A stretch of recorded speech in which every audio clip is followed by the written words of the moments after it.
And welcome back, everybody, to the More Sports Please podcast. I am Herbert, joined again by Gavin Offenbacher again for the third episode in a row. Cannot join. Like we said last episode, he's got some stuff going on in his life. Some fun stuff, but some stuff. Busy bee, busy bee. Busy bee, busy bee. I don't know if the recording caught your burp prior to getting on, but if it did, it's going to be one hell of an opener. We ain't got to worry about it. We ain't got to worry about it. We're probably this. I don't know how long this episode's going to be. We're popping in here just to make an episode about recapping everything that's happened this week in the sports world. We'll go Quinhoff. We'll go ahead and start with the obvious. March Madness just wrapped up Monday, and today is Wednesday. We didn't really, we touched on it in the mock draft episode, but that was before the game. The final score, we'll talk about the Final Four first, and then we'll get into more of the finals. UConn and Illinois played in game one when UConn beat Illinois 71-62. And the other game later in the day was Arizona and Michigan smacked Arizona 91-73. Man. I don't know if you watched either of the games. I wasn't able to, no. I was at a Trash Pandas game. Oh, yeah, which is a minor league baseball team. Yeah. I had my priorities straight. I wasn't. I got to watch the tail end of it though. Yeah, it was over so fast. Right. I didn't watch much of the UConn Illinois game. I tuned in a little bit, but I watched most of that Arizona Michigan game. And dude, they were on fire from three. They were just. You couldn't stop them from outside the arc. I think they shot made more than 40%, shot 40% from the field for the 3-point, which is insane. With that box score, it's not really surprising, I guess. Yeah, it's Ade Mara went 11 for 16. Oh, that was just regular field goals. Sorry. Elliot Cadeau. I have no Elliot idea. Cadeau went 3 for 7. Trey McKinney went 4 for 6. Yaxel Lendenborg went 3 for 3. So, like I said, you could not stop these guys from the 3-point line. Yeah. There's not much to talk about in this one. It was not close. The first half, they were up 48-32, and then just kind of ran away with it. Yeah. But more to talk about in the championship game, UConn and Michigan, a very low-scoring game. Michigan ended up winning 69-63 against UConn. This game absolutely played into UConn's favor by keeping it low scoring. They were able to actually stop Michigan outside the 3-point arc. They did not have a good shooting percentage from three that game. Both teams early were struggling to find the net. It felt like the basketball net was this big, and they were shooting a basketball that was this big. It was just impossible. And neither team could get anything going the entire game. After brick, you could build a house. Yeah, they could have built a fucking neighborhood with these bricks. Yeah. But I'm happy Michigan won. It's been a long time. I think it's been 36 years since Michigan's won a championship, and it's been since 2000 since the Big Ten has won a championship in basketball. Oh, wow. I didn't even realize that. Yeah, it has been a while. And it wasn't Michigan in the championship 2018 with the Villanova? Yeah. Yep. So, got their lick back against UConn. Villanova. Somebody said something about, remember last time Michigan played a Husky team in the championship? And it was the Michigan Huskies and Washington. Something about these Huskies, man. It don't matter where you come from. If you're a Husky, you're not winning this game. Prior to this, UConn was they were 7-0, I believe, going into the championship, 6-0 in championship games. They had not lost. Oh, wow. Yeah, they had not ever lost in a championship game. I don't know if it's the college themselves, the UConn men's basketball, or their head coach. But they were undefeated in championship games. When was their last championship? I want to say 2 years ago, 2023, I think. Okay. They're kind of on a bit of a dynasty run. Yeah. National championships. Isn't their women's team even better? Yeah, their women's team is outstanding. They was a good time in the early 2010s where they had not lost a single game over a 3-year span. Yeah, I remember hearing about that. Let me see. I want to say their last championship was 2023. It's just pulling up the last one. Mean that was the last championship game they were in. Right. The last championship. So they have won one. The last one was 24. I'm sorry. So 24 and 23. They got beaten. I think they were around 64 or 32 exit in 22. And then obviously, they win in 23, win in 24, make it in 26. Maybe it was 25. They're around of 32 or 64 exit. One of the years they did not do hot, but yeah, we'll go through. Sorry, you got something to add? Yeah, I was gonna say just watching this game, I know that it was close, especially in the box score at the end, but I never felt worried that Michigan was gonna lose. Like they were so dominant throughout the entire tournament that is like there's no way this team doesn't win the championship. No, yeah, I would agree. Yeah. And weren't they down their best player going into the championship? Yes, their best player was not going to play a whole lot because of his ankle injury he suffered prior. Yeah, and weren't they also 7.5-point favorites? Yep. That's crazy to me. That you're down your best player and you're still 7.5-point favorites in a championship game. It just goes to show you how great this Michigan basketball team truly is. I think it kind of goes, I wouldn't say by the wayside, but I think it goes unnoticed on how truly good this Michigan basketball team really was. Mm-hmm. Yeah. And they won it all. So there you go. They won it all with Dusty May as head coach and his son on the roster. And now Miami of Ohio basketball getting all their players either poached or graduating. It's like, bro, the people say like, oh, they're not that good of a team. Oh, they play in the MAC. Okay, then why are all of our freaking players getting poached after the season? It does make you. It does make you wonder how much that plays into it. Like, yeah, players can be great in different conferences, but you're always going to hear the argument of these lower conferences don't play nobody. Well, if they don't play nobody, why are they getting poached to go to bigger teams? Like, there's SEC teams pulling back players. There's, it's, I don't know. Maybe they think they can excel in the bigger divisions, but yeah, I think we're losing 2 of the starting 5 are seniors, so they're graduating, and then we're getting like another 2 or 3 poach. It's going to be a completely different starting 5 next year probably, and for Miami of Ohio basketball. But we're keeping Travis Steele our head coach, and that's what I was most worried about. So I'm glad he's sticking around. Understandable. It's always good to have a great head coach, and I'm excited that Dusty May's around. He's really turned this whole program around since Juwan Howard was here. He Juwan Howard had a great start, but I think towards the end of his career, he really, really was running it into the fucking ground. Really? Yeah. It's wasn't hot towards the end of his 10 years as head coach. They usually. So did he get fired? I believe so. Yes. Okay. Well, that explains that then. Let me see. I believe, I don't want to get this wrong. Juwan Howard, Michigan hires former Fab Five-star Juwan Howard after 5 seasons as a men's basketball coach. Fires. I read that wrong. Yeah, fires. Fires. There you go. Hires him after. Why is he back? But yeah, after historically poor 8-24 season. Oh, Miami could never. Yeah. It's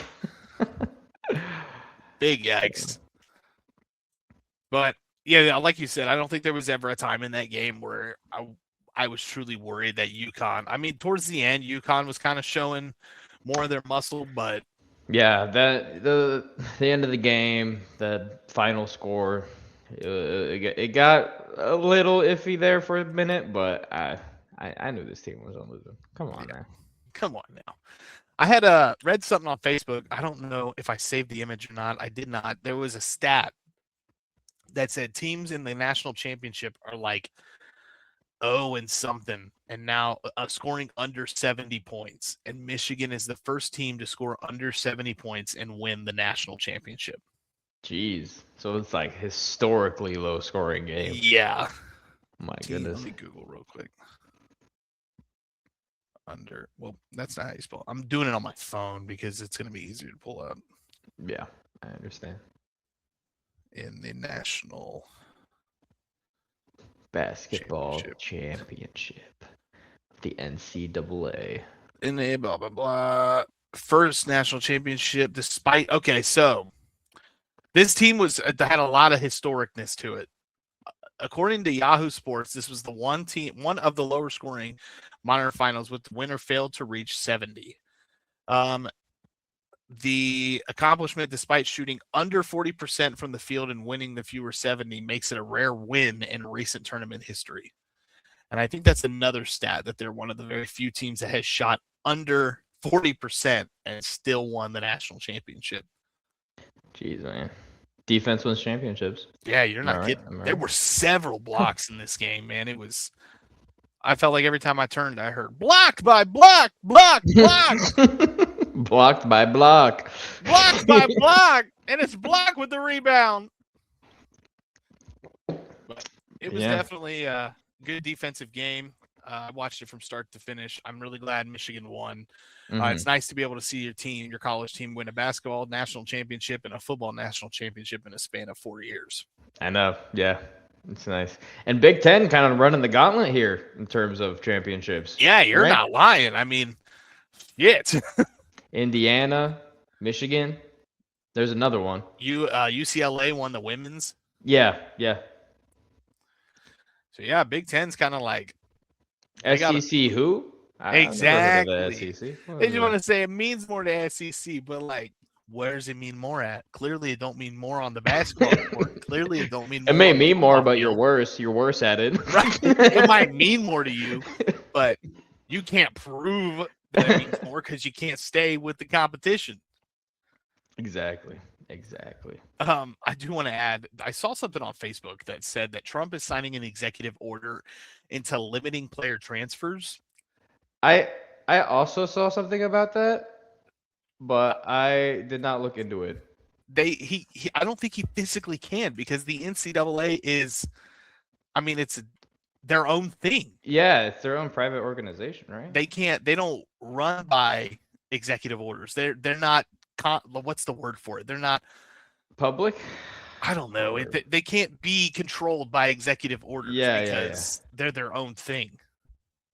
It's probably something like if the schools don't follow this rule, then he's gonna like withhold federal funding or something like that. I do agree to a certain extent that there needs to be a limit, but I don't know if I limit the player to one transfer their whole career.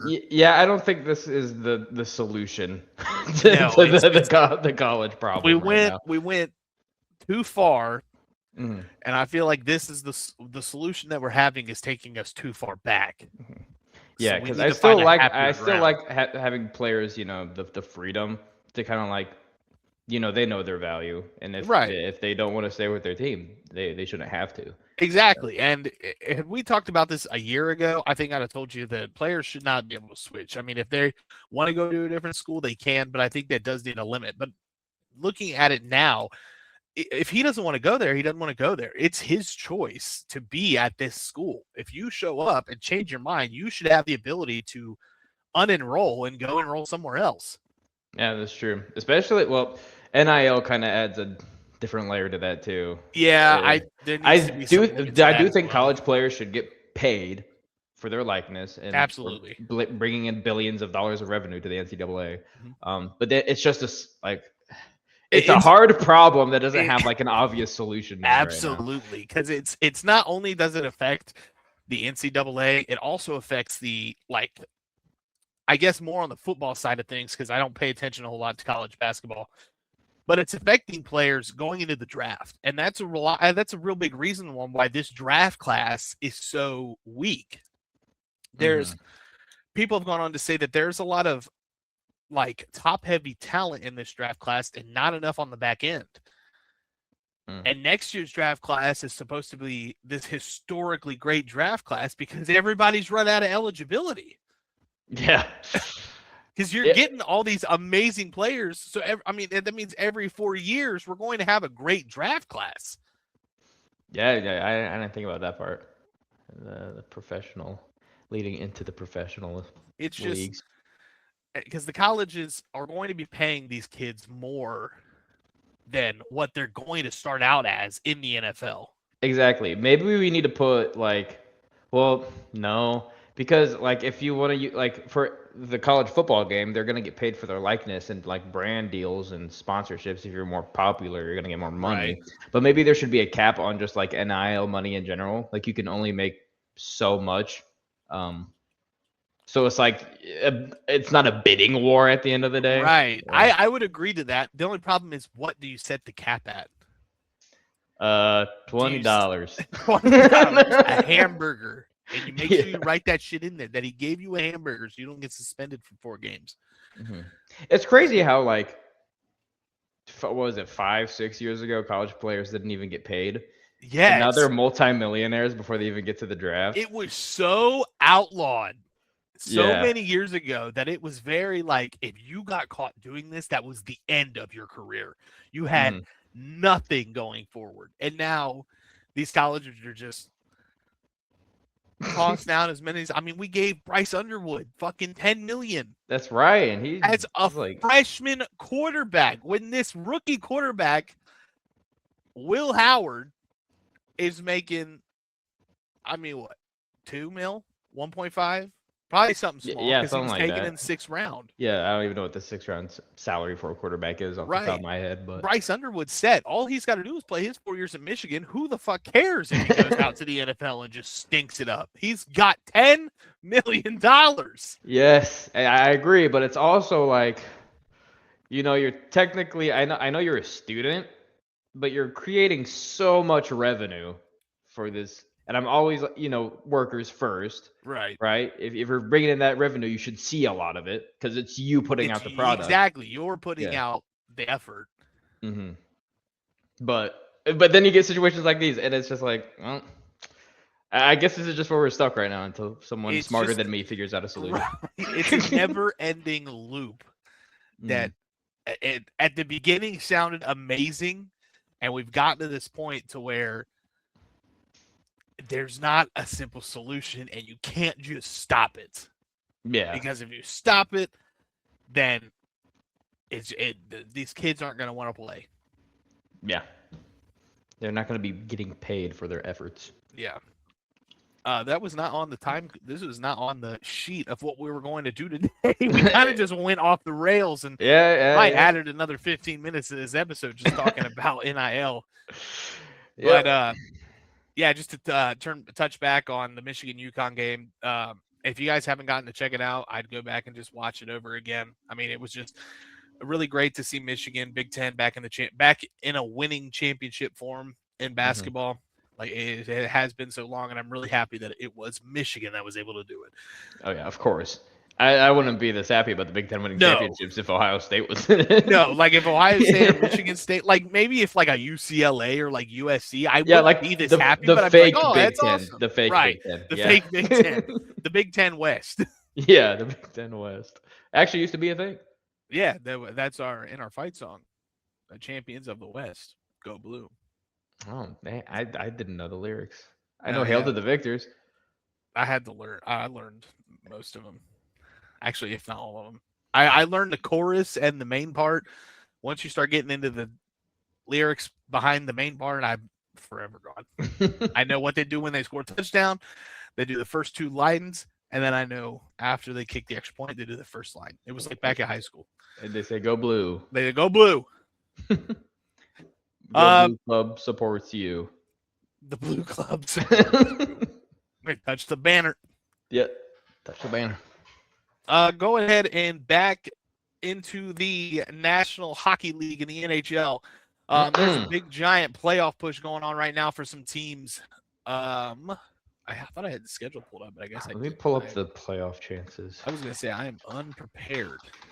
I would like to say that the last time we talked about the NHL playoff push, the Flyers were at an 8% chance of getting into the playoffs. And now they are sitting in the playoff pictures at a 60.3% chance to make it. Which is wild. Our young guys started really really stepping up. We had our rookie out of Michigan State, Porter Martone, got his first NHL goal as a overtime win against Boston, which put us in the playoffs. Hell So yeah. that was quite the game to watch. Very high. You guys are currently, what'd you say? You're sitting at a 60? 60% chance to make the playoffs. 60.3%, which is crazy because if I had the playoffs pulled up correctly, you guys are the third wild card, or sorry, not third wild card, third in the Metropolitan. Yeah, third of the Metropolitan. Metropolitan. Metropolitan, you're right. Sorry. Not Metropolis is this freaking. You're third in the Superman? Metro. Yeah. It's just easier to say Metro. You're Are we third on in the the train Metro. now? We taking the Metro? Metro. And Boston, who is currently sitting out of the one wild. Oh, okay, never mind. I was gonna say they're at the top of the wild card. They have at 98%, and you guys have the 60. But I guess the Metro race for that third seed is a lot closer than the first wild card. Yeah, I can pull up and see where. Yeah, we have a 53% chance of getting in through the third seed of the Metropolitan. Am I pronouncing this? I'm losing my mind. Yeah, Metropolitan. Sure it's Metropolitan. Yeah, Mhm. I was pronouncing it wrong. The Pens currently sit at a 99.8% and control their destiny. I think things had to fall a certain way yesterday, and things have to fall a certain way today for us to clinch without playing. But I don't think that's going to happen. I think yesterday the Blue Jackets had to lose. I mean, 99.8% chance to get in. You're making the playoffs.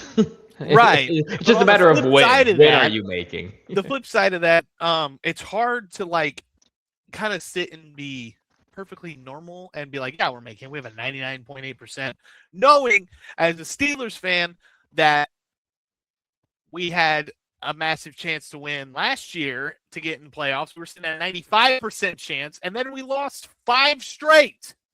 Well, I think we're further into the NHL season than we were at the NFL season at that point. No, yeah, you're right. It's just you can't be too careful. I know. I don't want to jinx you. So we have a 0% chance to be first in our division. Yeah, that's already locked up. Yeah, Carolina. The Hurricanes. Monday, I believe you guys beat the Devils. We did. Man, they have not been doing hot. Who else needed to lose? Somebody else needed to lose in this week. It might have been the Flyers. Yesterday we beat the Devils. Yeah, you guys had a 2-game back-to-back. Oh, no, you're right. Tuesday. Mm-hmm. I don't know why. I clicked Monday, and then it showed me Tuesday's games. Tomorrow we got a game in Detroit, which that's huge. Is it not? If I'm looking at the standings correctly? Yeah, Detroit is sitting at 89 points. We got 92. Yes, they're on pace. It says you guys are on pace to get 97 points, which... And they're not in the same division, but it's still like, if we do end up trying to get for the wild card spot, right? Better to have those guys out. Well, even is our chance of making the wild card. Yeah, like a 4% chance to make the second wild card spot. Yep. We have to get into the playoffs by getting third in the Metro. There's basically no other way. Damn, man, that's just looking at some stuff here. Yeah, on this website, second division, you guys have a 3% chance of finishing second. Oh, so you're telling me there's a chance? 97% chance for Pittsburgh to finish second. What's the rest of the 1%? What? That's not how that works. That's not how that works. It took me a moment. Wait, what? 101% chance. I think the Rangers have to lose. Maybe there's some way that we can clinch. I don't know exactly. The Rangers are really far down there. Never mind. The Rangers are at the bottom of the fucking Metro. They wouldn't have to lose. I thought it was Columbus, but they didn't play. Flyers.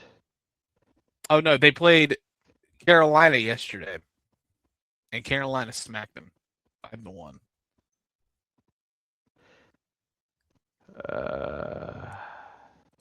I'm looking at this. I'm trying to find like playoff clinching scenarios, which is it's kind of hard to find when you're only at a 60% chance and there's still a handful of games left to play.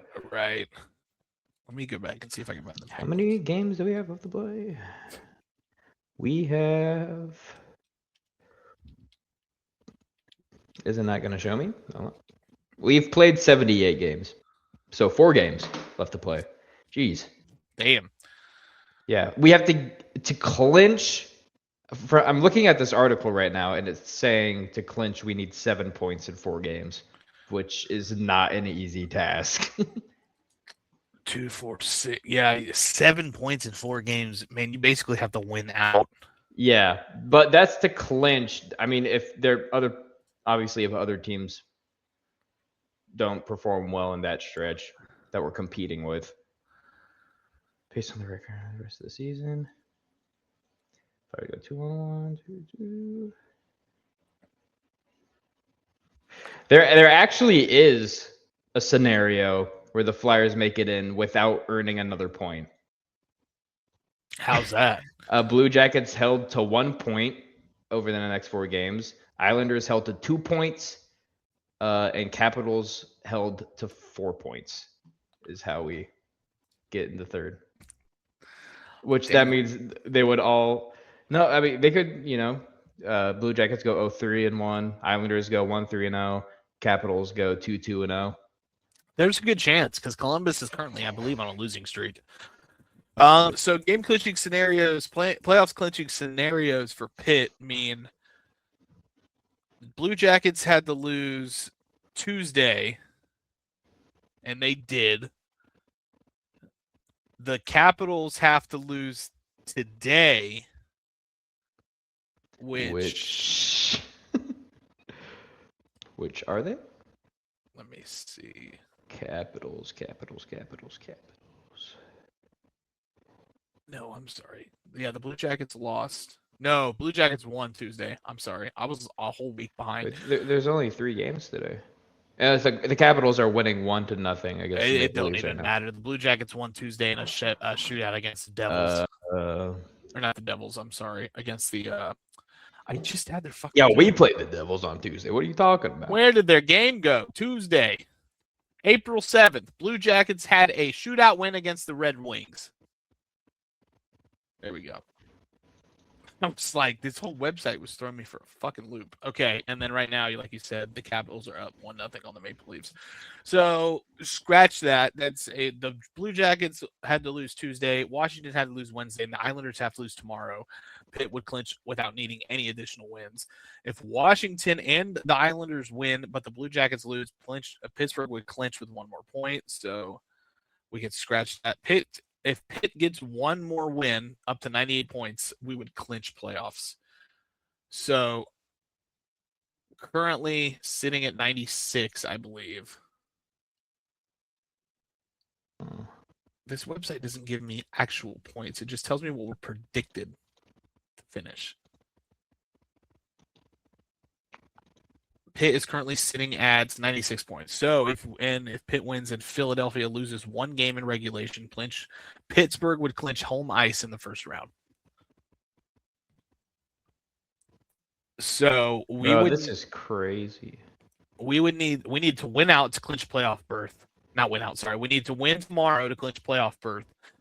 And if you lose 1 more game the rest of the season in regulation, we would clinch the 2nd seed. So you're rooting against me? Yeah. I'm gonna be honest, I've been rooting against the Flyers all year. I'm always rooting against the Penguins, Herbert. This freaking guy. This is just a fact. So, look at this. Talk about a comeback at the end of the season for the Flyers. On March 12th, we had a total goal differential of negative 4.858. And now, as of today, we have a goal differential of positive 3.466. Jeez. So, what a bounce back. Because I thought the season was over like a month ago. But now we're back. We're in the playoff picture.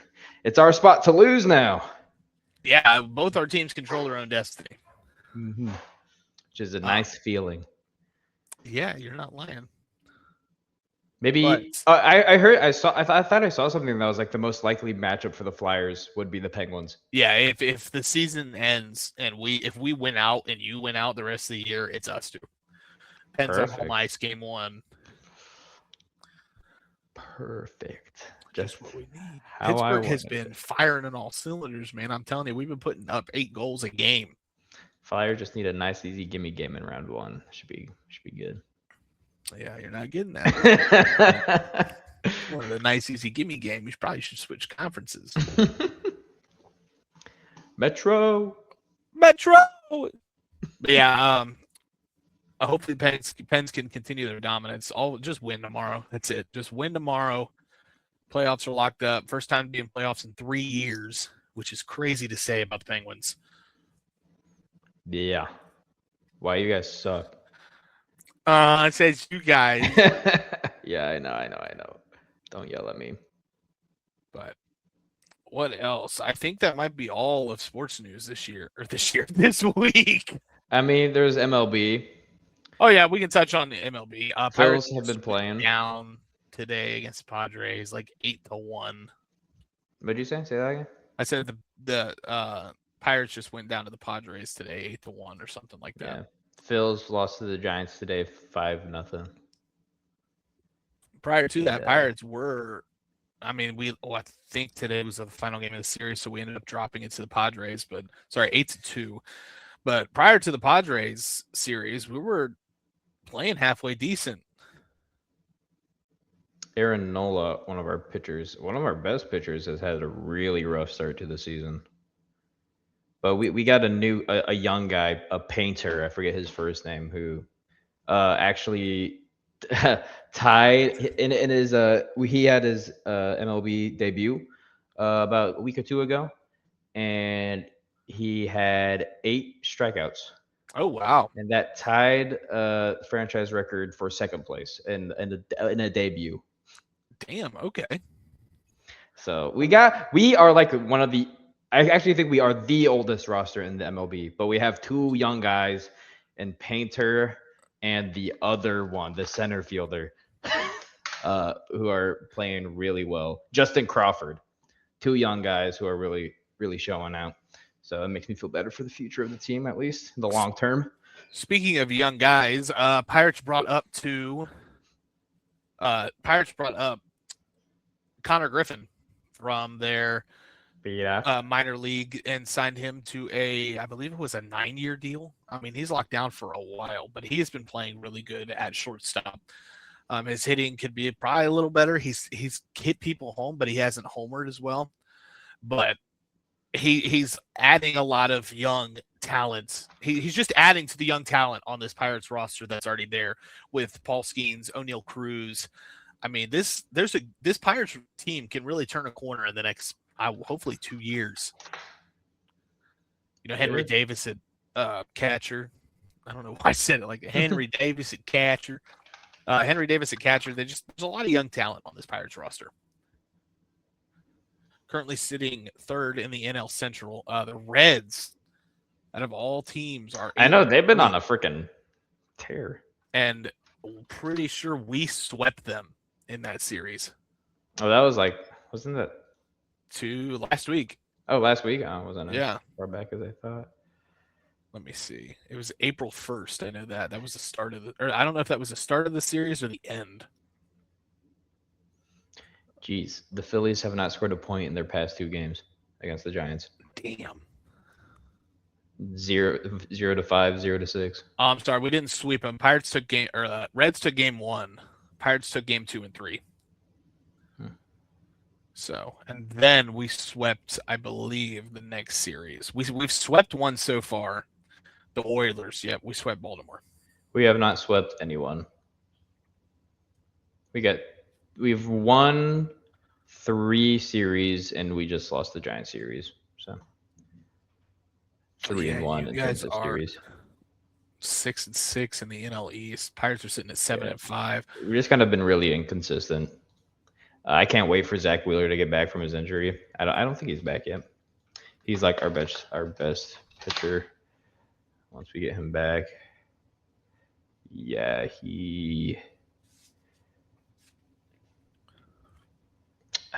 where is he playing in a minor yet? Minor league team? I had to. Hold up now. I That's some caught crazy myself there. accusations. Caught myself there. I okay, he's on track for an April return, so that's this month. Gotcha. Looking at these standings, I mean, sorry to interrupt. I'm not to like looking at these standings. There's not really a team that's like doing atrociously bad. Like, I mean, the A's are 3-7, but there's not a team that's got like just one win or 0 wins. Yeah. Apparently, people are a little sussed out. His AAA game that he had about 4 days ago, pitched 3 innings and allowed 5 earned runs, having 1 strikeout and 2 walks. Wow. So Doesn't that's sound not like good. he's ready to come back. Yeah. What team is this? I don't know any of the Phils. What do you call it? AAA team. Yeah, but like, what's it called? Oh, that's a good question. I know it's like minor league tech, like kind of, but it's like there's the something system. Farm system. Yeah, farm system. Farmer. The Lehigh Valley Iron Pigs. Is that it? Oh yeah, it is. I see it on the hoodie. Iron Pigs. Yo, shout out Pittsburgh's Trash Pandas.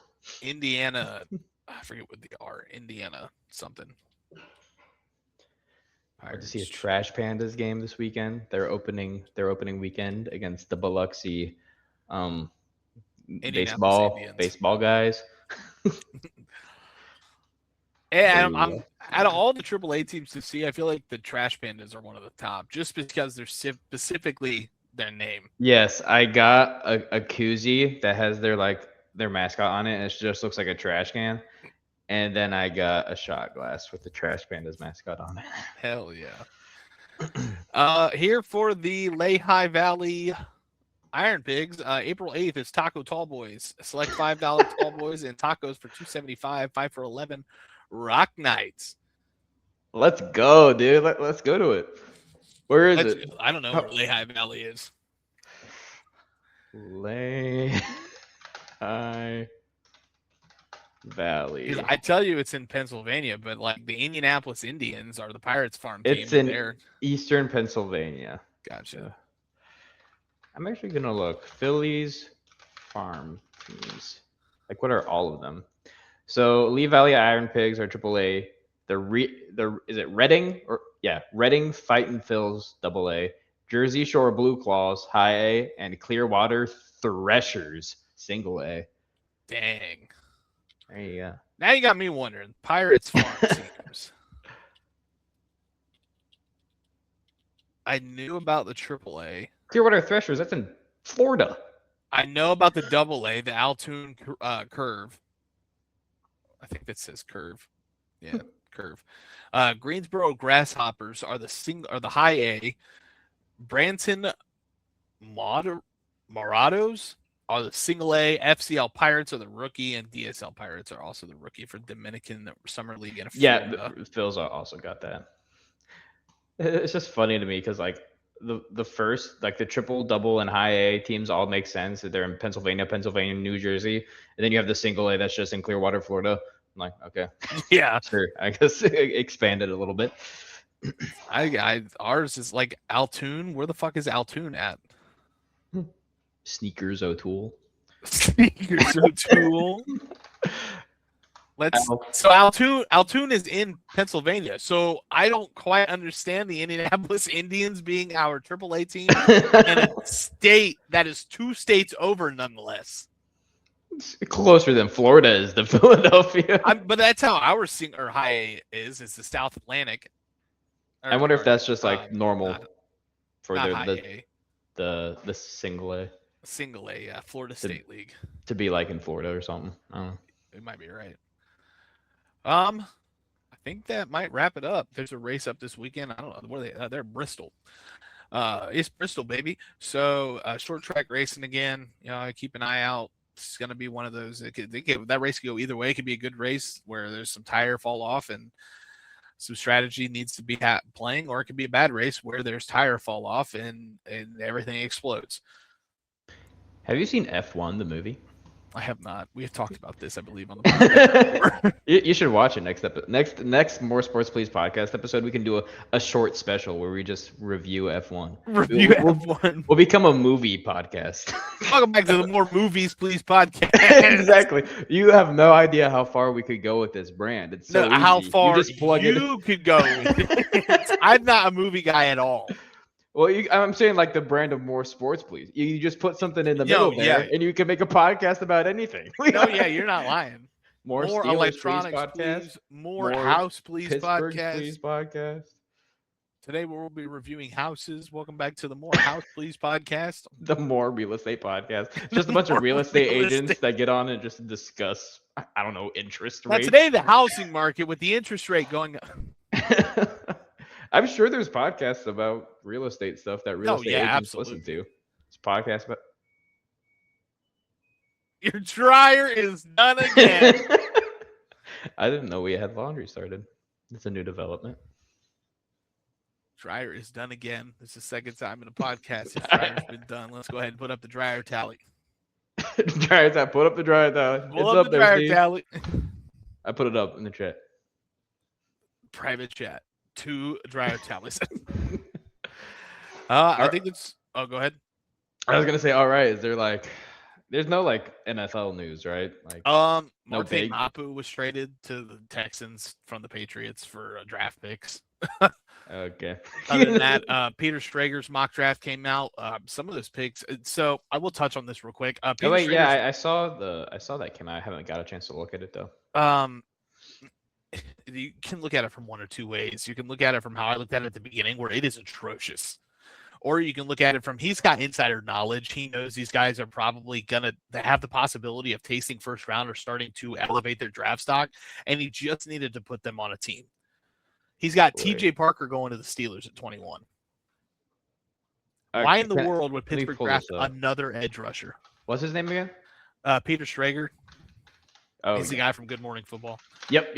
I like that guy. I mean, he's the one that got the Super Bowl winner correct for 3-4 years in a row, right? I think so. Let me see this real quick. David Bailey at 2. I hate for the Jets. It's a lot of his back half is fucking crazy. Yeah, this all seems good so far. Downs falling to 12 is a little interesting. Kenyon City, Jermon McCoy, Omar Cooper. I'm looking at this. I don't see anything crazy yet. You just wait till you get back. I'm at pick 20, Akeem Messidor to the Cowboys. Yeah, TJ Parker is the first pick where I'm like, okay, what are we doing? Yeah, kind of thing. Blake Miller, Denzel Boston to the Eagles. I could be down with that. Casey Concepcion to the Browns.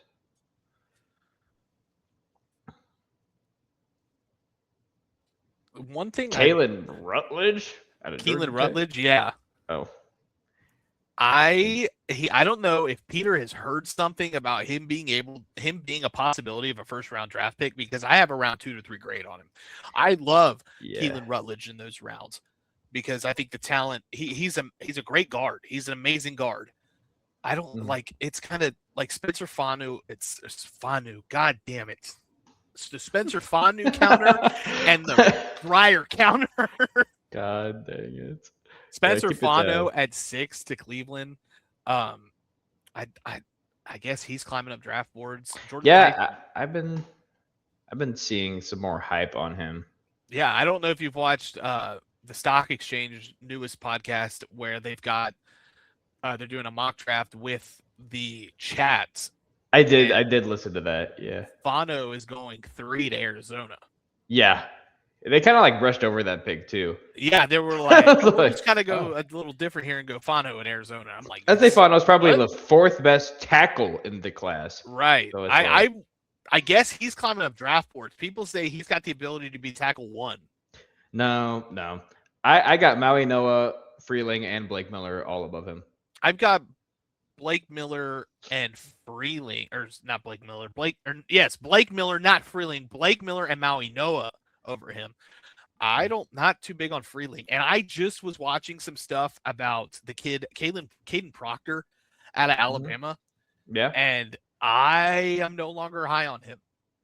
Really? He reminds me of he's just very off balance. He reminds me a lot of his former teammate, CJ Latham. But dude, I mean, he's huge. Yeah, that's the problem. If you get him a good OL coach, yeah, we mold him well. True, but I don't know how much I trust that big body lineman at the moment. Yeah. Well, he dropped his weight, right? Pre-draft? Yeah, like 20 pounds. I think it's down to 250 now. 350? Sorry, 350. I don't think he dropped 120 pounds. You're right. He's down to 358. That was his pro day. Mm-hmm. Yeah, his footwork definitely needs improvement. Just his technique in general, probably. But that's why he's probably number 6 for me. And behind the Max guy from Arizona State. Max, I was watching Stock Exchange today because they did an episode today instead of tomorrow. They said his name, and I tried to memorize it. Eonker Max Enhancer. Oh, Enhance? In Eonker. Oh my Enhance. God. Eonker. Eonker. I don't know, man. I'll have it hopefully learn before draft day. Yeah. But to flip back to go to that TJ Parker pick for Pittsburgh and the Blake Miller pick for the Chargers, it doesn't make you quite literally could swap them because it makes sense for a Chargers to take an edge rusher and it would make sense for Pittsburgh to take a tackle. It doesn't make sense for Pittsburgh to take an edge rusher, and it doesn't make sense for LA to take a tackle that's not going to play guard. I think TJ Parker in the first round is rich as well. So. I don't think that's as rich as people think it is. I put I wouldn't be surprised in the second round, but I would take. I mean, is Zion Young even in this one? Zion Young is not. I love Zion Young. I guess I'm just a freaking Zion Young guy. I like TJ Parker. I think he's really going to be that backhanded. I think he's going to be drafted at the back end of the first round. I guess I could see it. Speaking of Denzel Boston, Pittsburgh he just seems inconsistent. Thing. Pittsburgh had Denzel Boston in on a top 30 visit. There you go, wide receiver. I don't want him. Well, yeah, but if you're going into the direction. Yeah, I guess you're right. Yeah. I think they had Sky Bell in a couple days ago, which is amazing. If you can get Sky Bell in. Mm-hmm. Whew. Also, another thing I don't like about this mock draft is I'm just really high on Dylan Thieneman. I don't really see. Yeah, I think the normal consensus is high on Dylan Thieneman. He's I would say a lock to go at least the top 15. Yeah, but I mean, what we would do, I had him go into the Bengals, right? Right. Yeah. At pick 10. No, I had him going to the Dolphins at pick 11. So still, yeah, top 15. You had had them going 21 picks earlier. I don't understand how a player like Dylan Thieneman would fall to 30. Yeah. It just, and I like that Keelan Rutledge is starting to get more love. I do think the reason behind it is kind of strange because they're like, he says this might not be the same level of surprise when the Patriots took Cole Strange. But I haven't seen anyone put Rutledge in round 1 yet. And if your whole reasoning is basically because the Patriots took Cole Strange 1 year and they're good at they're always reaching for players, I don't think that's a good reason. If he truly is able to get into the first round, great for Keelan Rutledge. But I would love to get him in the back half, not the back half. Yeah, the back half of maybe the second round or early, like at some point in the third. Yeah.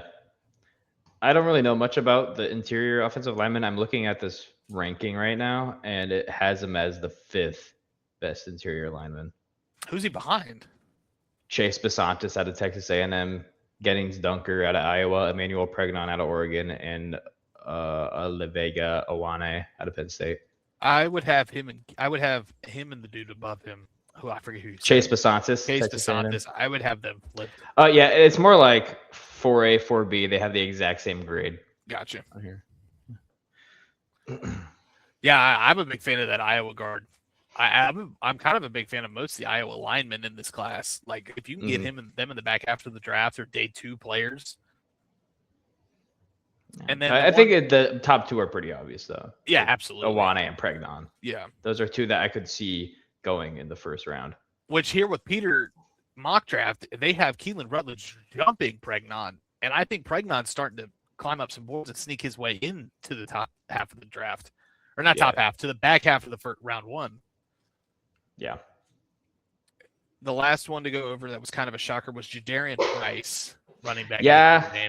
I mean, I guess he probably is a second round kind of guy. So I guess it's not crazy to take him with the very last pick in round 1, especially when you need a running back.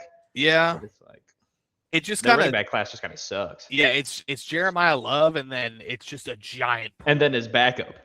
It's Jeremiah Love, and then his backup. His backup is kind of leading that rush at running back 2. I mean, yeah, he's an obvious running back 2 for me, even though he was just his backup. Jadarian Price. And then look out for Emmett Johnson out of Nebraska. Been hearing good things about him. I'll have to look out for that. Yep. Probably still a round 2 to 3 guy. You know, it's like somewhere in day 2. You know who is a day 2, 3 player, round 2, 3, 4, possibly wide receiver that I really like is Jacoby Lane. Tall guy out of USC, can go up and get it at the catch point. He's definitely won me over. He didn't have a real good Senior Bowl, but he has mossed these guys, man. I have a freaky player. I'm looking at it has him ranked as a 31. At wide receivers? Yes. Wow. But I haven't really watched him at all, so I can't say anything. I'm a big fan of Jacoby Lane. Yeah, maybe you'll be right. But like I said, he's a guy that you get in like day 2 or day 3. He's not gonna go in the first round. Hell, I guess he might not go in day 2. On Elijah Surratt. That's who I'm big on. Oh. Elijah Sriracha. Yeah, so probably a day round 2 guy. Yeah, not round 1, but definitely in there if someone can get him. I would be like, that'd be a perfect guy for the Colts. I think that'd be the perfect place, perfect position, perfect player. Yeah, you're not lying. So. Hits all 3. He checks off all 3 boxes. Exactly. If he's still there, you know, right. Which I think he would be around where he's going, around that big. But yeah. I think that's all we're going to talk about here. Oh, here we go. I just typed in his name, and the first article that pops up is Steelers 2026 NFL Draft Scouting wide receiver Elijah Surratt. Surratt? I thought it was. It's Surratt. Oh, I was mixing Surratt and Sriracha. Sriracha. Elijah Surratt. I had some Sriracha for dinner, actually. I'm a bigger fan. If we could come out with Omar Cooper on day 1, oh man, I'd go nuts. But we'll go ahead and call it here. I think that's most of this week's sports. I think you'll probably, next time we see you, will probably be another mock coming out the 13th, which will be like, we'll try to produce on the 13th. We really want Offerbacker to be a part of this one because it's going to be kind of one of our silly ones that we do. So we'll talk, we'll see what works, and we'll get it out to you guys. And we'll see you guys in the next one. Peace. Yep.